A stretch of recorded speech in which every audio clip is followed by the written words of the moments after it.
Hey guys, welcome back to Ben & Brewing's channel. For those of you that haven't been here before, we do product reviews, tutorials, and we have a live chat feature on our website to help you through your Brewing 911s. Today's video, we're actually doing a product review of the Picnic Tap 2.1 by Homebrewer Labs. We got our hands on it, ran it through some testing, and we actually found out some really interesting things, especially with the engineering behind it that makes it work its magic. Let's check it out.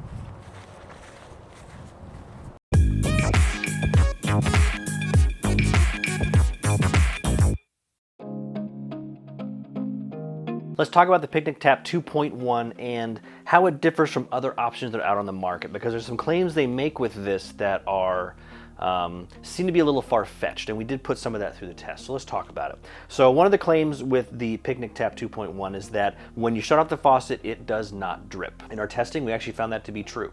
The other thing that we found that was interesting is that it actually doesn't foam when you tap, which was very confusing to me. So let me back up a little bit and talk about the other options that are out there. So when I first started kegging, and I was told by my local homebrew shop to go to a homebrew club meeting and you need to just pour a little bit out of a tap, they recommended one of these guys. It's a Cobra tap with a very short length of tubing and then the keg connector. The problem with this, although it doesn't take up much space and it's very inexpensive, it foams and sprays out the beer so fast because the tubing is so short. And the only way to compensate for that is to dial your pressure on your keg way back. And then it comes out slower, but it still tends to foam. I have not had any luck with that. So you can understand my concern when comparing the two of these at first glance. Why is this only $5 or $6 versus $25? What magic is in here that makes it so expensive?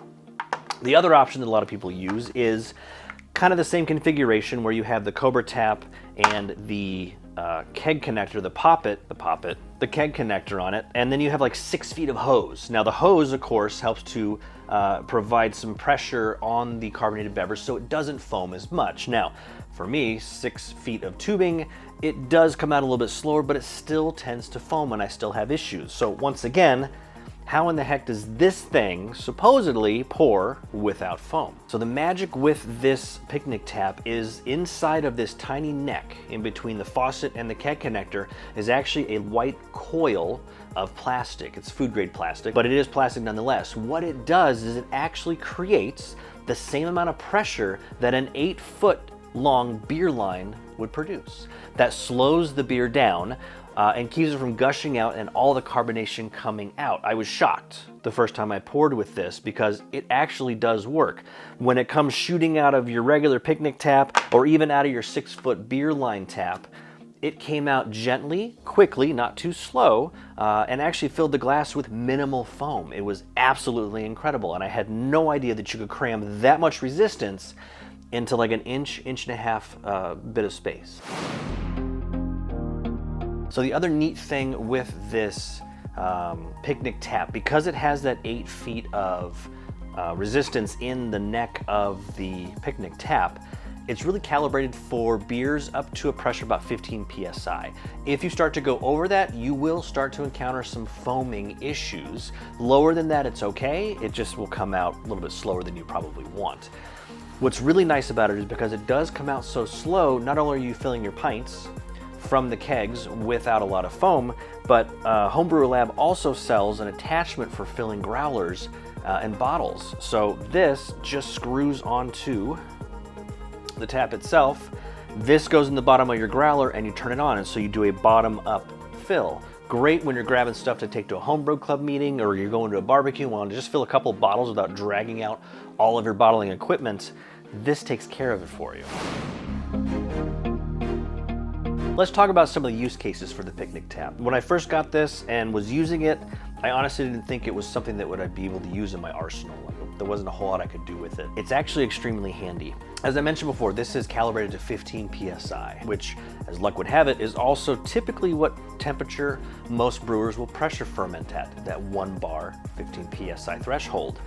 Pulling samples out of your pressure fermentation device or keg, as long as it has that keg post on it, is absolutely fantastic. You can easily take it and check either carbonation in your kegs before you put it in your official kegerator or hook it up to a tap line without having to mess with anything, or just taking a small sample off of your pressure fermentation to see how's the hop flavor coming along, how's the fermentation coming, how clean is it.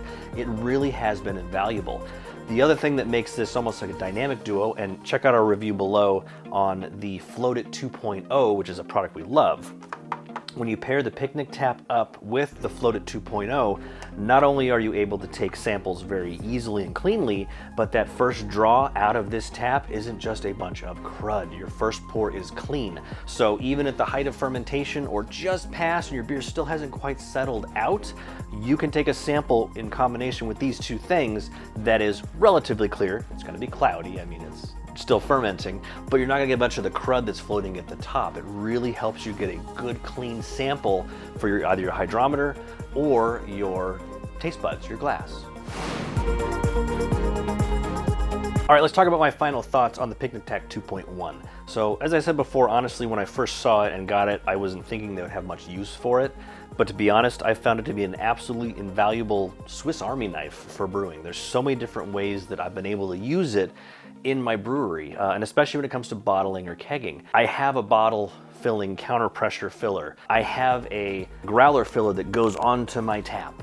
I have all of those things that I can use to fill bottles and growlers. This thing actually has replaced that when I'm filling a very small number of bottles. Now, if I'm gonna bottle an entire keg, I honestly wouldn't use this. I would rather use my counter pressure filler. But if I'm gonna do like a 6-pack and I'm gonna be consuming it that night and I'm bringing it over to a homebrew club meeting, this has been absolutely invaluable. And when you pair it up with the Float It 2.0 or the Cheap and Cheer bottle growler filler, it really expands the flexibility of it. Keep in mind that we do have sponsored links for these products. If you do decide to purchase, please use our Amazon links below. That does help to support the channel. I can't recommend this product enough, especially when paired with the Float It 2.0. Hey guys, thank you so much for watching our review of the Picnic Tap 2.1. If you have experience using this before, please make sure you comment below, let us know your thoughts. Also make sure you like and subscribe. It really does mean a lot to us when you do that and lets us know to continue to bring you this wonderful content. Catch you later, my friends.